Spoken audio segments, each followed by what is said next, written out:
Gadis berusia 17 tahun di Jepang dipaksa melayani nafsu bejat 6 pelaku sekaligus.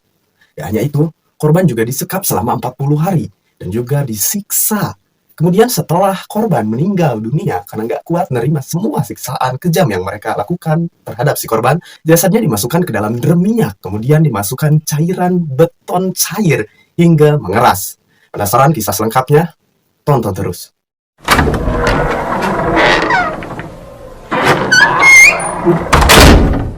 Ya, Assalamualaikum warahmatullahi wabarakatuh. Kembali lagi di channel 7 Sudut, di mana channel ini kita akan menceritakan seputar kisah-kisah horor yang tersebar di Nusantara, seperti kisah yang akan kita bahas kali ini nih. Ya, sebelumnya terima kasih buat teman-teman yang udah klik video ini, dan bagi yang baru bergabung, jangan lupa like, komen, dan juga subscribe, dan jangan lupa aktifkan notifikasinya, biar nggak ketinggalan notif-notif terbaru dari video-video kami. Oh ya teman-teman, di channel 7 Sudut ini akan ada segmen baru yang bernama Roundman. Apa sih Bang Roundman itu? Nah, jadi Roundman ini adalah kepanjangan dari Ronda Malam Men. Nah, di mana di segmen Roundman ini, kedepannya kita akan menceritakan seputar kisah-kisah horor nyata yang dialami oleh kalian, ataupun kisah-kisah true crime kayak gini, atau kejahatan nyata yang tersebar di dunia nih. Jadi buat teman-teman yang misal punya kasus horor nyata, kalian bisa langsung tulis aja di kolom komentar. Nanti di acara Roundman kedepannya bakalan kita bawain cerita dari teman-teman ya. Nah teman-teman, gimana nih? Ada setup baru kan dari channel 7 Sudut? Ya, yang dimana ya kemarin tuh sempat agak lama gitu ya, karena mengalami beberapa hal yang ada gangguan lah gitu, kayak gitu ya. Jadi tanpa lama-lama kita langsung aja masuk ke ceritanya. Nama korban dari kejadian naas yang menimpanya ini adalah Junko Furuta. Jadi biar enak kita panggil ke depannya nama si korban ini Furuta ya. FYI, semua nama, tokoh, dan juga tempat yang ada di sini ini merupakan ya nama-nama dan tempat asli yang gue dapatkan dari beberapa sumber yang tersebar di internet ya.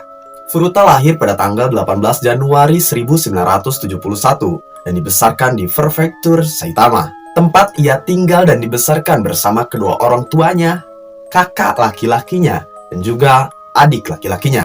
Dan yang bikin miris adalah pada saat ia dibunuh, saat itu ia sedang menjalani pendidikan terakhirnya nih di SMA Yashio Minami. Ia bekerja paruh waktu di salah satu percetakan pabrik plastik pada tahun 1988. Dan yang mirisnya adalah dia kerja paruh waktu nih. Nah, uangnya tuh bakalan dia tabung buat nanti acara lulusan sekolah gitu, biar nggak ngebebanin kedua orang tuanya. Selain itu, ia juga telah menerima tawaran dari salah satu perusahaan pabrik elektronik, ya tempat dia akan bekerja setelah lulus sekolah nanti gitu kan. Jadi tawarannya tuh kurang lebih kayak gini. Furuta, saya lihat kamu anak baik, kamu juga cekatan dan juga pekerja keras. Setelah kamu lulus sekolah nanti, kalau misalkan kamu bingung nih mau cari kerjaan daripada harus ngelamar ke sana ke sini, kamu mendingan kerja aja di tempat saya gitu. Terus kan si Furuta nerima dengan hati yang seneng gitu, karena ya emang dia juga mau kerja di pabrik elektronik tersebut gitu. Dan ditambah Furuta juga nantinya akan mendapatkan gaji yang ya dia inginkan gitu. Jadi ya dengan senang hati dia menerima tawaran tersebut. Si Furuta kan sekarang masih sekolah nih. Nah sebentar lagi kan lulus. Di sebelum lulus itu dia ditawari kerja sama salah satu pabrik elektronik. Dan singkatnya, setelah jam kerja Furuta habis, Furuta kan saat ini lagi kerja paruh waktu nih di salah satu pabrik percetakan plastik gitu ya. Nah setelah jam kerjanya selesai pada pukul 8:15, ya Furuta pulang dengan hati yang gembira, karena ya baru aja dapetin pekerjaan yang dia mau gitu. Catat ya, pada saat itu ya Furuta nggak punya feeling apa-apa. Orang feelingnya lagi baik gitu kan, karena ya dapetin pekerjaan yang dia mau nih. Yang pertama, biasanya orang kalau misalkan udah selesai kerja gitu, jadi tuntutan pekerjaannya udah beres gitu aja, jadi udah lega, udah plong gitu. Ini kita tinggalin dulu sampai sini. Sekarang kita masuk ke sifat si Furuta ini di sekolah. Furuta dikenal sebagai siswi yang baik, cantik, jarang absen sekolah. Pokoknya dikenal sebagai seorang siswi yang disukai banyak orang gitu. Nah, menurut kesaksian dari beberapa temannya, Furuta ini bercita-cita menjadi seorang penyanyi idol. Jadi ya latar belakangnya si Furuta ini ya emang gadis baik-baik gitu. Tapi kenapa gadis baik ini bisa nerima satu kejadian yang sebrutal ini gitu? Nah udah nih, kita masuk ke latar belakang si Furuta. Nah ini kita simpen dulu sampai sini. Nah, sekarang kita masuk ke latar belakang si pelaku. Pelaku penyekapan pembunuhan Furuta ini, yang pertama Hiroshi Miyano. Dia ini berusia sekitar 18 tahun waktu itu. Yang kedua Jo Ogura yang saat itu berusia 17 tahun. Shinji Miyano yang saat itu berusia 16 tahun. Dan Yasushi Watanabe yang berusia 17 tahun. Yang masing-masing dalam dokumen pengadilan disebut sebagai inisial E, B, C, dan D. Dan yang dua lainnya, Nakamura dan Ihara, keduanya berusia 16 tahun dan disebut inisial sebagai E dan F. Sampai sini paham ya? Jadi ya emang masih benar-benar di bawah umur nih para pelaku pembunuhan si Furuta ini. Yang dimana ya umurnya 16-17 gitu kan. Kalau di kita nih, kalau misalkan di kita umur-umur segitu ya mungkin masih sibuk main FF mungkin. Atau main kelereng, atau enggak ya main petak umpet gitu. Keempat tersangka utama dari Junko Furuta ini telah putus sekolah sejak musim panas 1988 dan terlibat dalam kejahatan terorganisasi sebagai Shinpira. Apa sih bang Shinpira itu? Jadi Shinpira itu adalah anggota paling rendahnya Yakuza gitu. Misalkan dalam satu organisasi geng pasti ada yang namanya pelayan. Nah si Shinpira ini ya pelayan gitu ya, paling bawah pangkatnya, suka disuruh-suruh beli minum gitu, suka disuruh-suruh beli makan, pokoknya pangkatnya paling bawah gitu. Mereka sering menggunakan rumah Minato di Tokyo sebagai tempat berkumpulnya mereka nih. Jadi si Shinpira ini kumpulnya di rumah Minato di Tokyo. Sejak Oktober, kelompok tersebut udah ngelakuin berbagai aksi tindak kriminalnya nih. Termasuk pencurian, penjamretas, perampasan mobil gitu. Sama enggak hanya itu, ada juga kasus penganiayaan dan juga pemerasan. Nah jadi si kelompok ini sejak Oktober ya emang udah ngelakuin berbagai tindak kriminalnya gitu sejak Oktober ini. Hal itu terbukti karena pada tanggal 8 November kelompok ini menculik satu gadis yang berusia 19 tahun di Adachi, mengancamnya dan memperkosa secara bergiliran di sebuah hotel. Nah sekarang kita lanjutin di POV Furuta yang tadi sejak scan awal udah kita bahas ya. Tadi kan Furuta udah di jalan pulang nih kan pada malam hari itu pada tanggal 25 November 1988. Pada saat itu kebetulan si pelaku ini awalnya nih 2 orang, jadi cikal bakalnya tuh 2 orang dulu nih. Tepat pada pukul 8:30 malam, Miyano dan Minato ini lagi keliling di kawasan Misato saat itu nih kebetulan pada jam 8:30 malam. Saat itu mereka berniat ya merampok, menjamret atau enggak memperkosa siapa aja gitu ya. Jadi saat itu acak gitu, jadi siapa aja bisa jadi korbannya dia. Nah pada saat itu kebetulan ada si Junko Furuta ini lagi pulang kerja kan tadi. Pada saat itu ya Minato sama Miyano ini lagi keliling nih di kawasan Misato dengan sepeda motor pada jam 8:30 malam. Saat itu mereka melihat si Furuta ini lagi jalan pulang sendirian tuh. Jadi ya wah mangsa empuk nih kayak gitu. Dan atas perintah dari Miyano, Minato disuruh nendang sepeda si Furuta saat itu sampai terjatuh. Dan kemudian dia akan datang berpura-pura sebagai seseorang yang nggak sengaja lewat gitu dan mau ngebantu si Furuta ini. Kemudian dia mau nawarin buat nganter si Furuta pulang. Kayak gini kan POV dari mereka nih. Toh, lu lihat tuh mangsa di depan. Nanti lu tendang sepeda dia sampai jatuh ya. Kalau udah jatuh lu kabur aja nanti. Biar sisanya serahin ke gue. Kayak gitu. Pas udah clear nih kan rencananya kan. Pada saat itu motor yang ditumpangi oleh kedua pelaku ini yang nyalip si Furuta nih. Jadi kan si Furuta posisinya ada di pinggir jalan gini kan. Dia kan lagi bawa sepeda nih. Terus kan si Miyano sama si Minato ini bawa motor gitu kan. Terus dia nyalip beberapa ratus meter ke depan nih buat nanti nurunin dulu si Minato. Buat si Minatonya ya ngintai dulu gitu. Dia kan mau disuruh nendang si Furuta ini kan, tapi ya dia juga nggak bisa gegabah gitu aja. Dia juga harus ngecek dulu situasinya, kira-kira aman atau enggak gitu. Jadi dia diturunin dulu di situ. Nah pada saat itu ini tuh sesuai rencananya si Miyano banget nih. Pada saat itu lokasi di situ ya emang terbilang sepi gitu. Jadi ya si Minato bisa ngejalanin tugasnya dengan gampang. Dia ngendap-ngendap nih kan, mana tuh cewek ya? Nah tuh ceweknya tuh. Dia lari kan, dia tendang sepedanya. Si Furuta ini jatuh. Ya jatuh gitu aja. Terus kemudian si Miyano datang tuh dari belakang, bret, itu kan dari motor. Mbak, kenapa mbak? Kenapa? Enggak mas, tadi ada yang nendang saya. Aduh mbak, di sini tuh bahaya banget. Lagian saya juga ngelihat mbaknya sendirian dari tadi kan. Jadi buat mbak, kalau misalkan nanti ke depannya kalau lewat jalan sini, abis maghrib tuh jangan sendirian ya mbak. Soalnya di sini tuh banyak banget pelaku kejahatan kayak penjamretan atau yang lainnya gitu. Saya tuh kasihan sebenarnya sama mbak. Kalau misalkan boleh ya, gimana kalau misalkan saya antar kakak pulang, kan biar aman juga. Nanti kan kita juga nggak tahu kalau misalkan kakak paksain sendiri nih jalan pulang. Nanti gimana kalau misalkan tadi yang nendang kakak balik lagi? iya juga ya mas ya.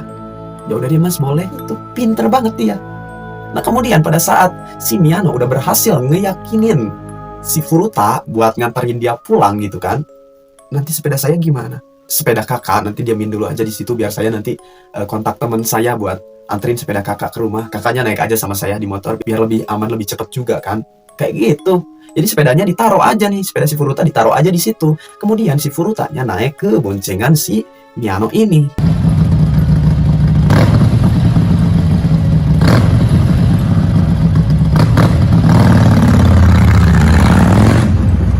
Kemudian setelah mendapatkan kepercayaan dari Furuta, si Miyano ini bawa Furuta ke salah satu gedung terdekat di daerah situ. Jadi dia dibawa ke gedung terdekat, kemudian pada saat sampai si Furutanya diancam, mengatakan bahwa dia adalah anggota Yakuza dan mengancam akan membiarkan Furuta hidup kalau matuhi semua yang diinginkan sama si Miyano ini. Jadi kayak gini kurang lebih. Lu nurut aja sama gua sekarang, lu udah gak bisa kabur. Gue ini anggota Yakuza. Kalau lu masih mau hidup, lu nurut sekarang sama gua. Dan gua bakalan jamin keselamatan lu. Kayak gitu. Orang kan udah sendiri. Terus tadi juga ngalamin insiden juga kan di jalan. Terus datang orang yang tadinya dia kira adalah sosok penyelamat. Dia malah manfaatin situasinya. Jadi drop lah mentalnya si Furuta ini. Mau gak mau kan dia harus nurut biar dia bisa tetap hidup. Ditambahkan tadi ngacem nih si Miyano ini bahwa dia adalah anggota geng Yakuza. Kalau si Furuta yang gak nurut, dia bisa sekarang pada saat itu. Jadi ya mau gak mau kan si Furuta harus nurut apapun yang diminta oleh si Miyano ini. Pada malam itu juga Miyano membawa Furuta dengan taksi ke salah satu hotel yang ada di distrik Adachi, di mana hal selanjutnya adalah Miyano memperkosa Furuta. Dan gak sampai di situ, abis dia memperkosa Furuta, dia gak ngebiarin si Furuta pergi gitu aja gitu. Jadi ditahan dulu nih. Kemudian dia nelpon ke rumahnya Minato. Ingat kan tadi, jadi rumahnya Minato ini dijadiin base camp sama 6 tersangka ini kan. Nah pas dia nelpon ke rumahnya si Minato, diangkatlah sama Ogura. Yang kebetulan pada saat itu Ogura juga lagi ngumpul di rumahnya Minato. Pas diangkat kan di telepon. Ya halo, Tok, lu tahu gak? Tok, ini gua Ogura. Wih, tumben-tumbenan ada di base camp lu. Iya nih, gua lagi ada di sini. Kenapa emang? Tumben banget lu nelfon. Gue dapat barang bagus, dapat cewek cantik banget. Lu tahu nggak? Gue baru aja habis memperkosa wanita yang cantik banget, cuy. Gitu. Terus kemudian pada saat itu Ogura juga bukannya disuruh berhenti, anjir anak orang lu jangan kayak gitu, lepasin, nggak kayak gitu, enggak. Si Ogura ini malah bilang ke si Miyano, "No, tahan dulu, No. Gue juga pengen anjir, lu kira lu doang. Tahan dulu ya." Pada dini hari tanggal 26 Novembernya, Miyano membawa Furuta ke salah satu taman dekat hotel, di mana Minato, Ogura, dan juga Watanabe telah menunggu di situ. Mereka juga mengancam Furuta nih dengan ancaman yang kurang lebih sama. "Hei, gua ini berempat, anggota Yakuza. Lu harus turut sama kita. Kalau misalkan lu coba-coba kabur dari kita, gua bakalan habisin lu sama keluarga lu. Kalau lu nggak nurut apapun yang kita mau." Makin kicep lah si Furuta denger ancaman kayak gitu. Ya gimana kan, orang hari-harinya udah diancam mulu nih dari malam kan. Udah diancam sama si Ogura, udah diancam sama si Miyano, si Minato. Sekarang ya mereka gitu yang ngancam si Furuta secara langsung. Makin gak bisa gimana-gimana lah si Furuta ini. Pada saat itu mereka berempat ini, Miyano, Minato, Ogura, dan Watanabe sempet cekcok pada saat itu. Kenapa? Karena mereka udah ngerencanain sesuatu nih, tapi tempatnya belum bisa dipastiin. Bro, kita kan mau nyekap si cewek ini nih, tapi tempatnya di mana? Ke si Minato nih. Tok, di rumah lu kan gak ada siapa-siapa. Orang tua lu juga kan lagi keluar. Jadi gimana kalau misalkan kita sekap si cewek ini di rumah lu aja? Kayak gimana? Di rumah gua mulu, sesekali lah di rumah lu, Ogura. Tau sendiri kan bokap gua kayak gimana. Kayak gitu. Berantem mereka nih, cekcok. Nentuin tempat di mana tempat yang tepat nih buat nyekap si Furuta ini. Dan pada saat akhir perbincangan mereka diputuskanlah, disetujuilah bahwa tempat penyekapannya si Furuta akan dilakuin di rumahnya si Minato. Yang pada saat itu ya orang tuanya si Minato kebetulan lagi nggak ada di rumah selama ya beberapa hari ke depan gitu. Jadi ya mereka bisa bebas kan nyekap si Furuta ini di rumahnya si Minato. Dan FYI, si Furuta ini disekap di lantai 2. Ada salah satu kamar kosong di lantai 2. Nah kamar ini tuh nantinya bakalan dijadiin tempat buat nyekap si Furuta ini. Kayak gitu kan. Singkatnya, setelah sampai di rumahnya si Minato ini, Furuta kembali digilir sama 4 orang ini. Kan sama geng yang tadi itu kan. Sampai nih di rumah si Minato, kemudian pas udah sampai, dia kembali digilir sama 4 remaja setan ini. Pada saat itu, orang tuanya menemukan bahwa Furuta nggak kunjung pulang nih ke rumah mereka. Nggak kayak biasanya kan. Sempet ada cekcok juga tuh antara ibu sama bapaknya si Furuta. Pak, gimana nih Pak? Anak kita belum pulang loh. Nggak kayak biasanya ini. Sabar Bu, sabar, nanti juga Furuta pulang. Kayak gitu, bapaknya sabar-sabarin aja nih. Bukannya langsung cari gitu kan. Orang udah 2 hari putrinya nggak pulang-pulang. Sabar-sabar bapak ini, gimana sih? Itu kan anak sendiri, udah 2 hari nggak pulang. Ya terus mau kayak gimana Bu? Ngapain kek? Lapor polisi kek? Oh iya ya. Singkatnya, kedua orang tuanya Furuta ngelapor ke polisi. Tepat pada saat 2 hari Furuta nggak kunjung pulang tuh. Ah, anak saya hilang Pak, udah 2 hari loh, cariin lah Pak. Sabar Bu, dari info terakhirnya kayak gimana? Baru pulang kerja dan baru mau pulang saat dia terakhir nge-WhatsApp saya di 2 hari lalu. Kayak gitu. Oh jadi info terakhir yang ibu dapat, anak ibu tuh pada saat itu lagi dalam keadaan selesai kerja terus mau pulang kayak gitu ya Bu ya, kurang lebih ya. Iya Pak, dia nge-WhatsApp saya saat itu. Kalau boleh tahu tepatnya jam berapa Bu? Jam 8.15 menit Pak. Jam 8.15 menit, saya catat ya Bu ya. Udah tuh kan semuanya dicatat kan. Bu, semuanya sudah selesai. Besok saya akan melakukan investigasi. Setelah itu disebarkanlah fotonya si Furuta kan, dicari orang hilang kayak gitu kan. Terus disebarlah poster-poster ini ke wilayah-wilayah tersebar gitu. Nah si poster ini nyampe lah ke dekat rumahnya si Minato ini, yang dimana di situ kan tempat penyekapannya si Furuta ini kan. Nah pada saat itu salah satu dari keempat pelaku anak setan ini tahulah bahwa Furuta lagi dicari sama polisi gitu. Weh, gimana nih? Terancam lah kita. Kita kalau ketahuan, weh. Gimana apanya? Sabarlah. Ada apa? Jelasin yang benar. Gua tadi di jalan lihat ada poster si Furuta yang lagi dicari sama polisi. Gimana nih kita, weh? Pada saat masalah satu ini aja belum nemu titik terangnya bagi mereka, ngabarinlah ayahnya si Minato nih ke si Minato. Nah, hari ini ayah pulang ya sama ibu. Kamu siap-siap di rumah. Katanya gitu. Gimana nih, weh? Gimana apanya? Kita kan lagi pusing ini gimana? Cari jalan keluarnya. Ibu bapak gua mau pulang, gimana dong ini si Furuta? Bingung lah mereka. Anjrit, iya juga ya. Lu sih bukannya tanya dulu sama orang tua lu. Beberapa hari kan dia pergi, jadi kita bisa atur rencana lagi nanti. Ya gimana lah, weh. Udah kayak gini kan, udah terlanjur juga. Bingung lah mereka semua. Pada saat kebingungan itu, nyeletuklah salah satu dari mereka nih. Gimana kalau misalkan pura-pura aja nggak sih? Cewek itu pura-pura jadi pacar lu aja, Minato. Gimana kalau misalkan nanti orang tua lu datang ya tinggal bilang aja ke mereka kalau perempuan ini ya pacar lu gitu. Biar ya semuanya aman. Kita ancam juga nih si perempuan ini biar dia mau nih jadi pacar pura-puranya lu di depan orang tua lu nanti, biar semuanya ya tetap bisa aman kayak gitu. Iya juga ya. Pinter lu. Kayak gitu. Jadi semuanya bisa terkendali sesuai rencana yang udah mereka jalanin gitu. Datang kan orang tuanya si Minato. Nah, assalamualaikum gitu. Ya Pak, waalaikumsalam gitu. Ngapain kan? Ini bapak baru pulang. Aduh iya nak, capek banget bapak. Ibu mana Pak? Itu masih di mobil. Itu siapa toh? Oh itu iya itu pacar Minato Pak. Iya benar nak, kamu pacar anak saya? Iya om, saya pacar Minato. Kenalin ya om, nama saya Furuta. Gitu, kenalan. Tapi yang pada saat itu nggak curiga, ya biasa-biasa aja gitu sih. Orang tuanya si Minato ini udah jadi hal lumrah mungkin di situ ya. Makanya ya si bapaknya sama si ibunya ya biasa-biasa aja gitu. Ya orang pacar anaknya sendiri kok, masa dilarang kayak gitu kan. Nah kelar nih kan masalah yang satu kan. Mereka jadi kepikiran juga nih sama masalah Furuta yang lagi dicari sama polisi ini.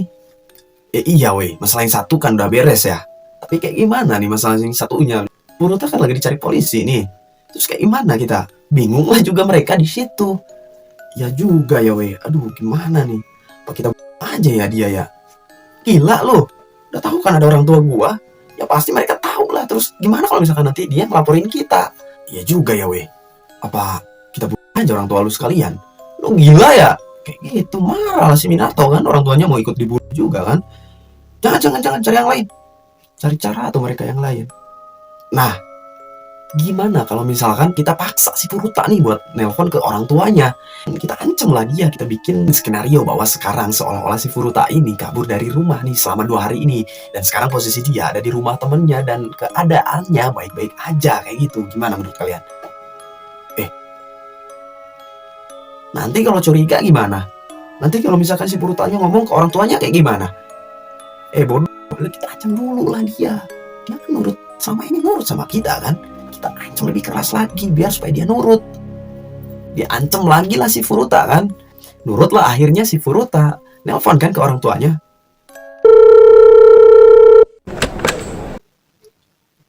Bu, ini Furuta. Nah, kamu kemana aja, Nak? Udah 2 hari loh kamu gak pulang loh. Kemana aja kamu selama ini? Gimana kondisi kamu? Sekarang kamu lagi di mana, Nak? Bu, maafin Furuta ya. Loh, kenapa minta maaf? Furuta kabur dari rumah. Loh, kenapa kabur, Nak? Apa yang salah? Kenapa kamu kabur dari rumah? Apa ibu salah sama kamu? Apa kita salah sama kamu? Apa bapak ngebentak kamu, Nak? Bilang sama ibu, Nak. Bilang, Nak. Enggak, Bu. Furuta capek. Furuta terus-terusan harus kerja. Furuta capek, Bu. Loh, ya berhenti aja kerjanya, Nak. Yang penting kamu pulang ya. Gak apa-apa kamu gak kerja, berhenti aja kerjanya kalau misalkan capek, Nak. Enggak, Bu. Furuta udah terlanjur. Sekarang kamu lagi di mana? Furuta lagi di rumah temen, Bu. Ibu nggak usah khawatir. Furuta baik-baik aja kok. Ditutuplah teleponnya sama Furuta. Kenapa? Karena pada saat itu nada bicaranya Furuta udah getar banget kan. Ya, pada saat itu ya Furuta juga udah nangis. Tapi nangisnya dia berusaha ngejaga intonasi suaranya supaya nggak kedengeran pedih banget di telinga ibunya. Nah kan dengan kondisi yang seperti itu ya si ibunya nggak bisa gimana gitu. Orang anak yang bilang sendiri kan dia kabur dari rumah kan. Dan juga polisi juga pada saat itu ya masih belum ada info lebih lanjut gitu tentang si Furuta ini. Ditambah sekarang Furutanya mengkonfirmasi sendiri bahwa dia selama ini tuh dia kabur dan ya dia lagi di rumah temennya dan kondisi badannya juga ya baik-baik aja, kondisi fisiknya gitu. Nggak bisa gimana kan ibunya ini. Pada saat menelpon itu si Furuta udah nangis sebenarnya, air matanya ya udah netes karena dia juga sedih gitu. Gimana nggak sedih, dia lagi ngebohongin orang yang paling dia sayang kan. Terus juga kondisinya saat ini berbanding terbalik sama apa yang dia omongin gitu. Nangis tuh sambil ngeluarin air mata. Beres tuh kan masalah kan, beres nih. Sementara masalahnya nih hari demi hari pun berlanjut sampai ayahnya nemuin kecurigaan nih ke si Furuta ini. Lagi ngobrol nih kan sama istrinya kan. Bu, ibu tuh sebenarnya ngerasa ada yang aneh gak sih sama pacarnya anak kita tuh? Kayak mirip gak sih Bu sama poster yang ada di depan? Dilihat-lihat iya pula Pak, kayak mirip. Apa jangan-jangan? Gak mungkin lah Pak, masa anak kita kayak gitu kan? Semalam ayah denger kayak erangan-erangan gitulah di lantai atas. Gak tahu pada ngapain tuh anak. Ayah juga ngedenger ada pukulan benda keras gitu yang nyentuh ke kulit. Jadi kan beda nih bunyinya kan, sentuhan benda keras ke kulit sama sentuhan benda keras ke keramik atau enggak ke benda keras lainnya. Bu, bener kayaknya Bu. Itu kayaknya yang dicari sama polisi Bu. Apa kita lapor aja ya Bu ya? Muncullah si Minato di belakangnya. Oh, jadi ayah udah tahu. Sampai ayah sama ibu bilang ke polisi kalau perempuan itu ada di sini. Gak mustahil buat kami nyelakain ayah sama ibu. Meski aku tahu kalian adalah orang tuaku sendiri. Diancam orang tuanya sendiri. Kicep lah orang tuanya juga. Takut juga kan orang tuanya mau kayak gimana. Diancam sama anaknya sendiri kan. Di satu sisi dia juga gak bisa ngebiarin ini semua tuh terjadi kayak gitu aja gitu. Jadi di hati mereka tuh ada, kenapa lah anak kita jadi kayak gini Bu? Kayak gitu. Tapi di satu sisi lain, kalau misalkan dia ngelaporin anaknya ini ke polisi, kondisi dia sama istrinya ini bakalan gak baik-baik aja. Ditambah kalau misalkan anaknya juga di penjara, jadi ada penyesalan gitu di hati mereka tuh. Jadi kayak setengah-setengah gitu, gimana ya. Satu sisi dia kasihan sama si perempuan yang disiksa sama anaknya sama geng-gengnya ini. Tapi di satu sisi lain, kalau dia bilang semuanya ini ke polisi, ngelaporin ke polisi, anaknya sendiri gitu, jadi nggak tega. Yang pada akhirnya diemlah kedua orang tuanya si Minato. Pada malam 28 November, Miyano dan yang lain beserta 2 remaja lain, Nakamura dan Inara, memperkosa secara bergiliran lagi. Setelah itu, Miyano mencukur bulu kemaluannya si Furuta dan membakar area kemaluannya dengan korek api. Gila nih anak emang. Dan pada awal Desember, sebagai hukuman karena Furuta telah melakukan percobaan pelarian diri, Pada saat si Furuta mencoba melarikan diri nih, ketahuanlah sama salah satu dari mereka, sama salah satu dari 4 orang gila ini. Terus kemudian dibawalah Furuta kan. Weh, kalian gimana nih ngejaganya? Ini orang mau kabur loh. Gila kalian. Kayak gitu. Sebagai hukuman, mereka memukuli wajah Furuta berkali-kali. Miyano juga membakar pergelangan kakinya Furuta. Mereka juga memaksa Furuta telah disuruh masuk si Furuta di depan mereka sambil mengikuti alunan musik yang saat itu mereka setel gitu. Jadi emang udah pada gila. Nah, pada saat itu Furuta juga disuruh berdiri di balkon sendiri nih pada saat malam hari, pakai pakaian yang tipis. Furuta juga disiksa dengan cara memasukkan barang apa aja ke area kewanitaannya Furuta sama anu Furuta, dimasukin berbagai macam hal, kayak mulai dari botol, pokoknya dimasukin itu sama mereka sambil disiksa. Apa cukup di sini keedanan mereka? Enggak, belum cukup. Mereka juga menyuruh Furuta meminum alkohol, susu, dan air secara berlebihan. Disuruh merokok 2 batang sekaligus. Dan disuruh menghirup uap pengencer-cet. Biadab mereka emang. Anak-anak di bawah umur kayak gimana yang ngelakuin kayak gini kan?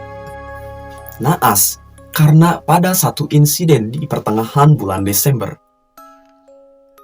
Furuta kembali dipukuli sama Miyano nih, dengan dalih bahwa si Miyano ini nginjek air seninya si Furuta. Miyano juga menyiramkan cairan pemantik ke paha dan juga pergelangan tangan Furuta sebelum kemudian membakarnya secara berkali-kali. Tentu siksaan itu ngebuat mentalnya Furuta udah bener-bener udah kayak pasrah gitu, udah nggak bisa gimana-gimana. Sampai Furuta ini memohon ke si Miyano dan kawan-kawannya yang biadab ini. Udah, aku mohon, bunuh aja aku udah nggak kuat. Minta dibunuh Furuta saat itu, tapi nggak dibiarin sama anak-anak biadab ini. Sepanjang bulan Desember, kekejaman terhadap Furuta bukannya makin surut, malah makin meningkat. Menjelang akhir bulan, Furuta mengalami kekurangan gizi parah karena hanya diberi sedikit makanan dan pada akhirnya hanya diberikan susu aja nih. Jadi udah disiksa makanannya sehari setengah porsi gitu kan, gimana nggak kekurangan gizi. Dan pada akhirnya makanan pun gak dikasih sama mereka ini. Akhirnya Furuta ya disuruh minum susu aja. Nih, lu minum aja susu, gak usah makan-makan. Kayak gitu. Luka-luka yang dialami oleh Furuta itu ngebuat dia sampai-sampai gak kuat nih buat sekedar jalan ke toilet yang ada di lantai bawah. Ini dibiarkan kayak gitu aja. Sampai-sampai wajahnya si Furuta ini yang tadinya cantik banget itu kan, sampai-sampai bengkak karena keseringan dipukulin. Dan yang paling ngeri, luka-luka di sekujur tubuhnya pada saat itu udah mulai ngeluarin bau busuk. Pada tanggal 4 Januari 1989, karena si Miyano kalah main judi, ia melampiaskan semua kemarahannya ini terhadap Furuta. Ia menyalakan sebatang lilin dan meneteskan cairan panas dari lilin itu ke wajahnya si Furuta. Ditetesin cairan lilin yang panas itu ke wajahnya. Ditambahkan luka-luka yang dia alami, jadi ya makin terasa biadab. Emang biadab. Kekejaman yang mereka lakuin tuh udah di luar nalar. Menaruh 2 batang lilin ke masing-masing kelopak matanya tuh. Jadi ditaruh 2 batang lilin di kelopak matanya si Furuta ini, serta memaksanya buat minum cairan air seninya sendiri. Furuta kemudian diangkat dan ditendang sampai tubuhnya menghantam ke perangkat stereo, yang akhirnya menyebabkan ia kejang hebat. Mereka sebelum melakukan penyiksaan, jadi mereka pakai sarung tangannya terlebih dahulu gitu, biar yang nggak kena si Furuta kayak gitu. Lalu memukuli Furuta dengan tinju dan bola besi pemberat, bahkan menjatuhkan bola tersebut ke perutnya si Furuta beberapa kali tuh. Nggak cukup sampai situ, Miyano lalu menyiramkan pemantik lagi nih ke tubuhnya si Furuta. Sekarang sekujur tubuhnya si Furuta yang udah nggak berdaya ini disiram pakai pemantik lagi, kemudian dibakar. Dan dengan gerakan yang sangat-sangat lemah, di sisa-sisa nafasnya, Furuta sempat tuh madamin api yang ada di tubuhnya itu. Tapi sayangnya Furuta akhirnya dinyatakan meninggal dunia pada pukul 10 pagi. Kalian pikir cukup sampai situ? Enggak.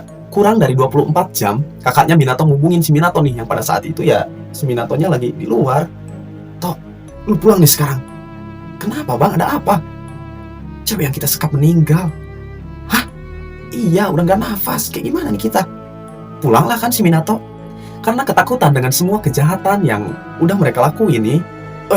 Lu si Miyano, kelewatan lu nyiksanya. Sekarang gimana nih kita? Iya sorry, abisnya kayak gimana, gue kesel banget sama dia semalam gitu.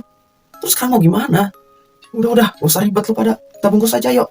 Dibungkuslah pada saat itu jasadnya si Furuta ini pakai selimut. Kemudian jasad si Furuta ini dimasukin ke drum minyak yang berukuran besar dan dimasukin cairan, beton cair, dan mereka mengangkat drum itu dan ditaruh gitu aja di salah satu distrik terpencil yang ada di kawasan Wakasu, Koto, Tokyo, dan menelantarkan drum yang berisi jasad si Furuta gitu aja di wilayah tersebut. Pada awal tahun 1989, Miyano dan Ogura ditangkap atas penculikan dan pemerkosaan ramai-ramai terhadap seorang perempuan berusia 19 tahun pada Desember 1988. Udah ngilangin jasadnya si Furuta, dia masih nyulik wanita lain. Kasusnya hampir sama, cuman bedanya enggak disekap aja. Ketika diinterogasi, Miyano keliru mengira bahwa Ogura telah mengakui pembunuhan Furuta dan bahwa polisi sudah mengetahui peristiwa tersebut. Karena itu, ia secara spontan memberitahu lokasi tempat mereka menyembunyikan jasadnya Furuta. Polisi semula kebingungan. Mereka mendengar pengakuan itu karena mereka tengah menyelidiki kasus pemerkosaan yang lain yang tidak terkait. Jadi si Miyano ini ketangkep kan, dia ngakulah ke polisi. Kan polisi nanya tuh kan, di mana kamu merkosa dia? Maaf pak, saya nggak sengaja pak, saya nggak sengaja saya bunuh dia, dan jasadnya juga ada pak, kami nggak sengaja loh. Lah, polisi kan bingung. Dia kan nanya kasus pemerkosaan yang lain yang dia lakuin. Kenapa dia malah ngaku kasus yang udah lama? Polisi juga bingung gitu. Polisi juga nggak tahu ini akhir dari kasus ini kayak gimana. Saking telitinya mereka gitu ngehilangin barang bukti. Kenapa si Miyano ini ngaku kayak gitu ke polisi? Karena dia yang ngira bahwa Ogura telah melakukan ini. Ogura yang udah ngebocorin semua ini ke polisi gitu. Lah buat apa gue tutup-tutupin lagi? Orang temen gue aja udah bocorin semuanya ke polisi. Ditambahkan mungkin pada saat itu kalau misalkan dia ngaku, hukuman dari kejahatan penghilangannya terhadap Furuta ini mungkin bisa berkurang gitu. Jadi si Miyano ini salah tangkap. Dia kira polisi interogasi dia tentang kasus Furuta, padahal polisi nanyanya tentang kasus yang lain, bukan kasusnya si Furuta. Jadi dia malah ngaku sendiri itu kan. Kebongkarlah akhirnya kasus Junko Furuta ini. Drum berisi jasad Furuta ditemukan pada 29 Maret dan identitasnya dikonfirmasi melalui sidik jari Minato Watanabe, kakak Minato, dan Nakamura, serta dua lainnya. Dan Ihara turut ditangkap setelahnya. Jadi, sebelum kasus si Furuta ini dibocorin sama si Miyano, Minato Watanabe, kakaknya Minato, sama Nakamura, dan Ihara, jadi mereka berlima ini belum ketangkep nih. Baru si Miyano ini yang ketangkep. Nah, berkat pengakuannya si Miyano ini, jadi kelima tersangka yang lainnya tuh bisa ditangkap kan. Setelah jasadnya Furuta ditemuin, pemakaman Furuta diadakan pada tanggal 2 April 1989. Dalam upacara tersebut, salah satu temannya menyampaikan pidato yang ditulis oleh teman kelas SMA-nya Furuta. Jadi FYI, Furuta ini dipanggil sama teman-teman sekelasnya dengan panggilan Zu-san. Kenapa dia bisa dipanggil Zu-san gitu kan? Jadi ya nggak jauh beda kayak di kita gitu kan. Kan di kita kalau misalkan cewek juga ada kan kayak gitu. Misal nama Siti Maesaroh gitu, terus dipanggilnya Empot. Atau enggak namanya Amelia, dipanggilnya Email gitu. Kan nggak nyambung tuh kan. Tapi ya kayak gitu kenyataannya. Jadi itulah awal mula Furuta dipanggil dengan sebutan Zu-san. Kita masuk ke pidato teman sekelasnya. Zu-san, selamat datang kembali. Aku tidak pernah bermimpi kita akan bertemu lagi seperti ini. Anda menjadi sasaran kekejaman seperti itu, bukan? Anda telah melalui banyak hal, bukan? Saya kesal pada diri saya sendiri. Karena saya terus hidup. Kenapa saya tidak menyadari apa yang sedang terjadi? Kamu selalu lembut dan ceria, Jusan. Happy yang kamu buat untuk festival budaya tampak indah bagi kamu. Saya tidak akan pernah melupakan itu semua. Kami sama sekali tidak akan pernah membiarkan kematian Jusan sia-sia. Saat kita melangkah ke masa dewasa, kita akan berjuang untuk mewujudkan dunia di mana kejahatan keji seperti itu tidak akan ada lagi. Kami akan melakukan yang terbaik, menjaga Zusan di hati kami, dan akan terus maju. Kepala sekolah bahkan membawa ijazahmu, Zusan. Dan berkat hal ini, kami semua yang berjumlah 47 orang di kelas 3-8 dapat lulus, Zusan. Tidak ada lagi rasa sakit atau penderitaanmu sekarang kan? Beristirahatlah dengan tenang. Selamat tinggal, Susan. Nah, teman-teman, tadi itu adalah kisah naas yang menimpa gadis 17 tahun yang pada saat itu ya masih duduk di sekolah SMA ya. Dari kisah naas yang menimpa Zunko Furuta ini, kita bisa mengambil pelajaran di mana kita nggak boleh percaya sama orang baru, apapun motifnya. Kita harus berhati-hati terlebih dahulu terhadap orang baru. Terlebih jika motifnya ya mau nganterin kita pulang atau motif-motif sejenisnya gitu. Oh iya teman-teman, gue tuh penasaran banget tentang apa sih tanggapan kalian tuh mengenai kisah yang dialami oleh Zunko Furuta ini. Tulis di kolom komentar ya. Terima kasih buat teman-teman yang udah simak ceritanya dari awal sampai akhir. Gue Feng, host dari channel 7 Sudut. Pamit undur diri. Wassalamualaikum warahmatullahi wabarakatuh. Sehat-sehat semuanya.